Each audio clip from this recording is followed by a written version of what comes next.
Қашан келсем де осы сенің қаңқалсан қылың. Шаршаттың әбден. Не деп маздай бересің? Ішкенің алдыңда, ішпегенің артыңда. Ішің пысқан қатынсың тек, сенің өміріңе жете алмай жүрген қаншама адам бар. Деп, үстел үстін бір қойған Айболдың айқайы есік аузында тұрған кешкентай Мерейдің жүрегін селт еткізді. Маған сенің ақшаң атағың керек емес. Бізге де көңіл бөл. Қашан соңғы рет отбасыңмен болдың? Таңғата кетесің, жатар орныңа келесің деген жазира да қалыспай бажылдасып жатыр. Бұл күнделікті үйдегі үлкендердің басы қосылса болатын сөздері. Айқай-шуы. Айболдың екі қызы бір ұлы бар. Өзі таңнан кешке дейін жұмыста, қатарынан төмен қалғысы келмей, күндіз-түні жұмыс жасауда. Алайда үйде бала-шағамен отырған жазираның да көңілі жарым, күйеуінің көңіл бөлуін қалайды. Жазираның жұмысы балаларды сабаққа, үйірмелерге, балабақшаға апару, үй шаруасымен айналысу ғана. Құрбыларымен де тұрмысқа шыққалы қоштасқан. Ара-тұра томаластарының той-томалағына барғаны болмаса, көп уақытын тек үйде өткізеді. Ақшасы бар дегені болмаса, Айбол жазираға артық ақша берген емес. Өзін зынданында отырған ханшайымдай, не тордағы құстай сезініп, кейде күйеуіне көңілдейтіні бар осылай. Үлкен, ес білген ұлы мен қыз үшін бұл ұрыс үйреншікті болып кеткен. Мән берместен, тағы бастады ма дегенде бір-біріне қарап, иықтарын қиқаң еткізіп, ойнап отыра береді. 3 жасар Мерей есік аузында жылап тұр. Қатты дауыс бұның құлағының жарықшасын жарып жіберердей қоңғырлап кетеді. Ондайда екі құлағын жаба сала, жерге отыра кетіп, жылай бастайды. Оған көңіл аударып жатқан әке мен ана жоқ. Жап дедім аузыңды, деп орнына түрегеле, жазираның жағынан шоқпардай алақанымен қысып ұстап. Өшірініңді. Көнсең осы, көнбесең кет деп итеріп кеп жібергені. Артында тұрған шкафтың қырына басын ұрған жазира талықсып құлап кетті. Өй, сендер де бір.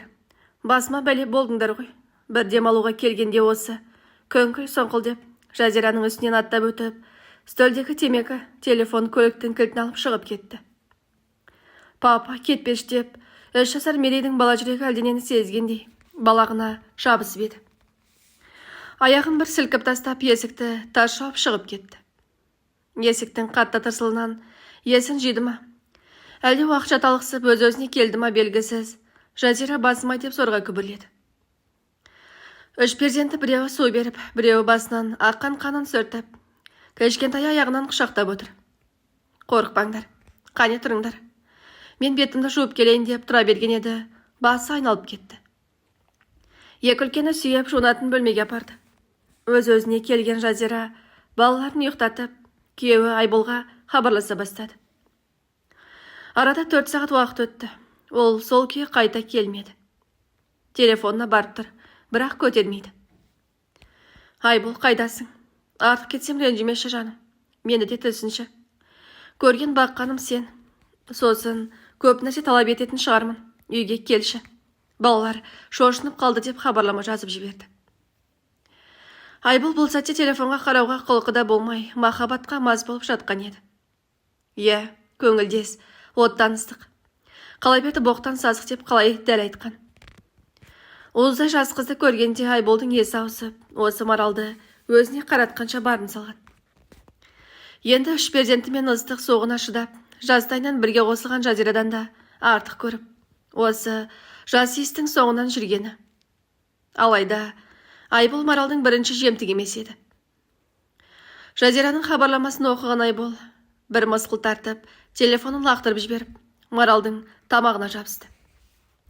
Сақылықтай күлген сылқым бикештің қылығы елітіп, есі ауысып, екеуінің тарықшағы кең төсекте табысты.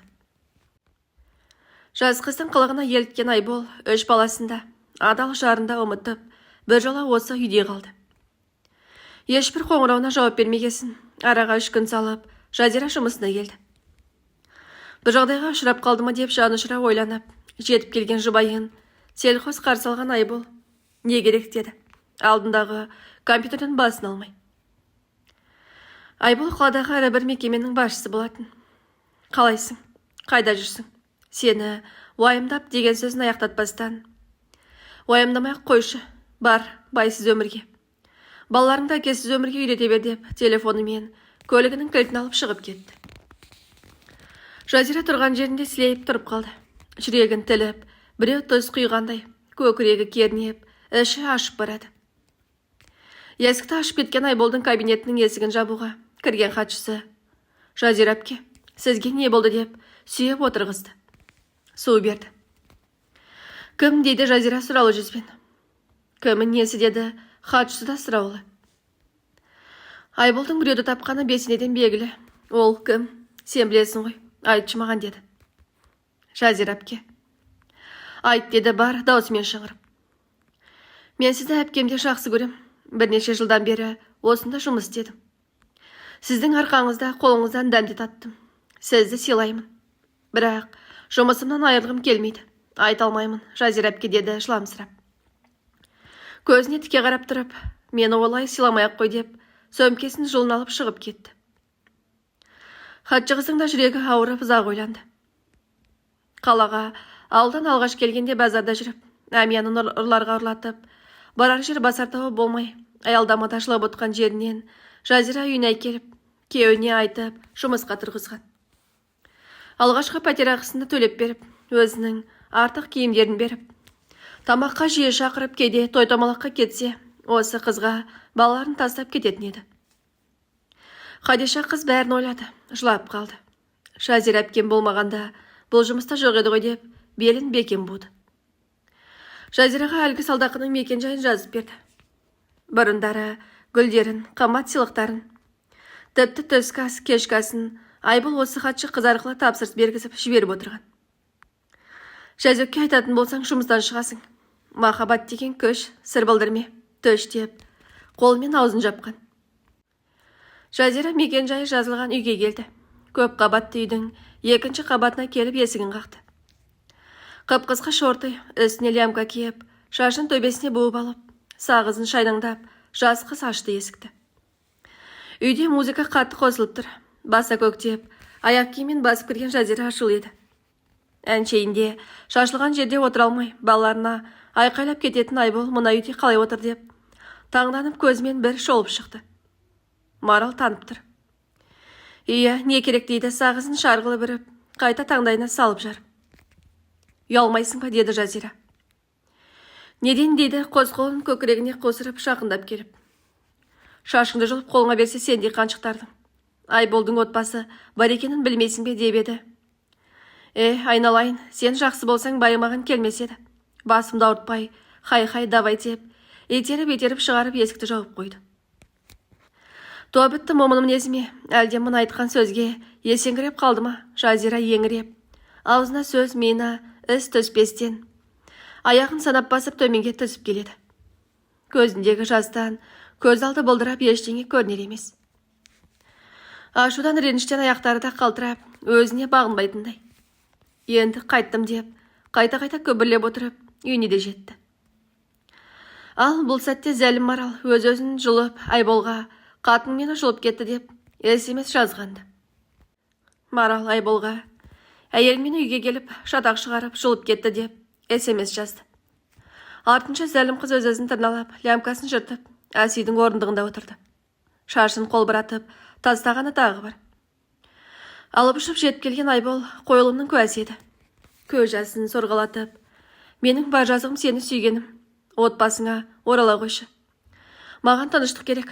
Көрші көлемге де масқара болдым деп сыңсы жөнелді. Ашуға болыққан Айбол үйден атып шығып, өз үйіне бет алды. Есіктен кірген бойы, сол жердегі шкафта сілейіп отырған Жазира бір сағатқа жуық уақыт отырыпты.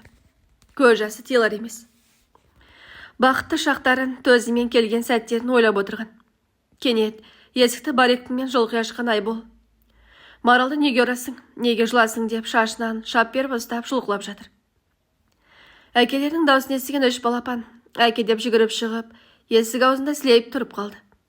Оларға назар аударып жатқан әкесі жоқ. Ендігәрі жолынан кесе көлденін деп шығар болсаң, өз қолымен буындырып өлтірем. Түсіндің бе? Маралдан да менен де аулақ жүр деп итеріп жіберді. Әке, кетпеші деп, жылаған үлкен ұлы қолына жабысты. Әкесіз өмірге үйреніңдер деп жолқынып шығып, бара жатқанда 3 баласы 3 жақтан: «Әкешім, тастамашы, әке, кетпеші», деп қатты жылап қалды. 3 баласын бауырына басып, Жазира да еңкілдей жылады. Маралдың діттегені орындалды. Арманы да осы емес пе еді. Бір жолата көшіп келген Айболды өз дегенімен жүргізіп бастады. Алдымен көлігін сатқызды. Басқасын алайық, неше жыл болды айдағаныңа деп жүріп, сатқызып басқасын алды. Бірақ өз атына жазғызды. Жан, не болыпты? Менің атымда болсыншы, құрбыларыма мақтанам ғой деп назданып отырып, айтқанын істетті. Бұл бірінші айырылған дүниесі еді. Көп ұзамай мамам науқастанып жатыр. Көп ақша керек деген соң 5 миллион несие алып берді. Бұл уақытта Жазира қатты қиналды. Күйеуге тигесін, оқуда жайына қалып, ешқашан жұмыс жасап көрмеген еді. 3 баланы асыры оңайға соқпайды. Анасына қасыма келіңіз деп шақырған. Балаларыма қарайсыз, мен жұмысқа шықпасам, қалай күнелтеміз деген өтінішпен. Алайда, онсыз да салысуға кетіп жүрген Жазираны анасы да күнде мазасын алды. Алиментке неге бермейсің? Оқы дедім саған. Байға тиіп, шекемайың шылқ ете қалатындай асықтың ғой тегі деген сынды әңгімелермен күнде миын жеп. Онсыз да өткеніне өкініп жүрген Жазираның көңіліне де өзіне деген өкпесін қоса берді. Той, мама, не дей бересің? Алимент төлемесе қайтем, ешбір танысым да жоқ. Барып жатырмын ғой қайта-қайта сотқа. Әр нәрсені бір айта бермеңізші десе. Әй осы, мінезіңді неге ана қатынға көрсетпейсің? Сүмелексің сен, сүмелек. Бар әлің маған жетеді ғой деп тыныштық бермей, күнде ұрыс бола берді. Жекесі жұқарып жүрген Жазираға қазір балаларының аяғының тықырлағаны да, шолағаны да, жылағаны да жағар емес.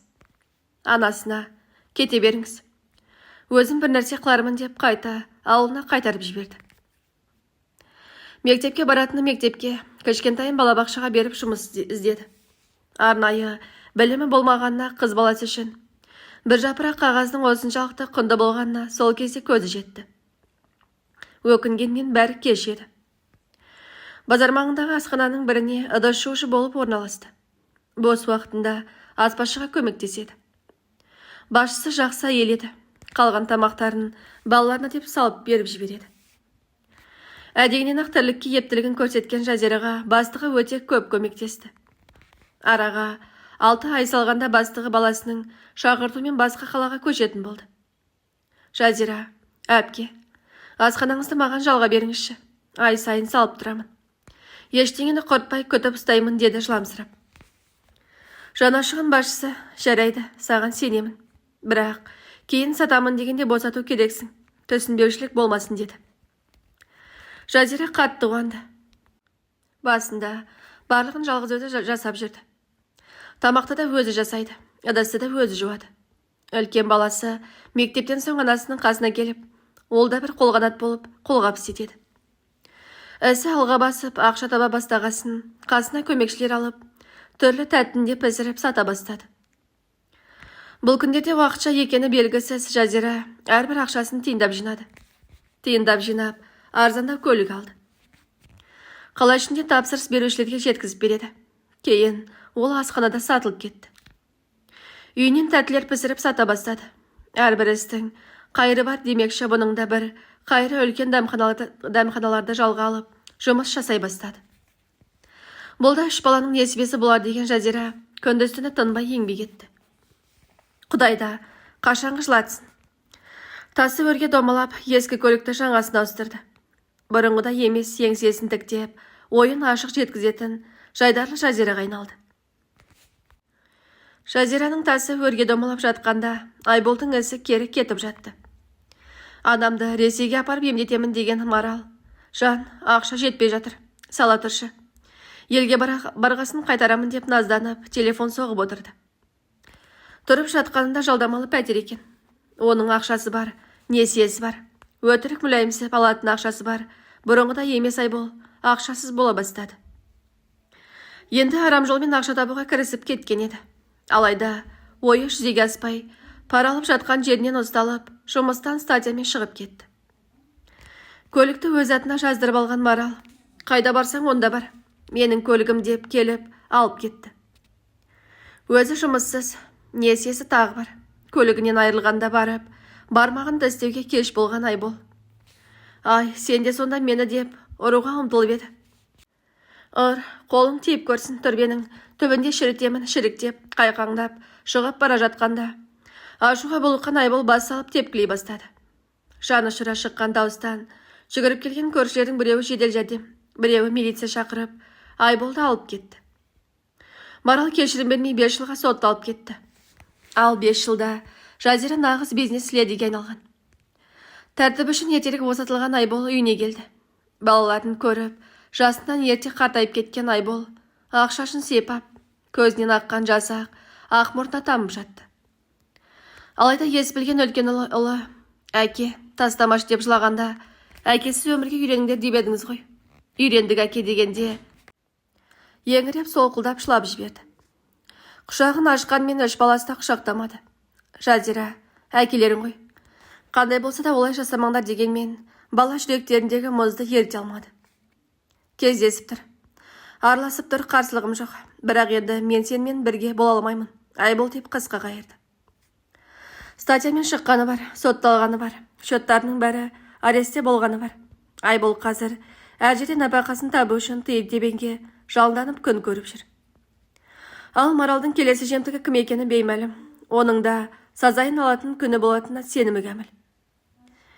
Әрбір жетістікке жеткен ер азаматтың артында ақылды әйел тұрады. Ал жетістікке жеткен әйелдің артында еркектің сатқындығы бар деген сөзге келіспеске амалымыз қалмағандай. Барымызды бағалайықшы.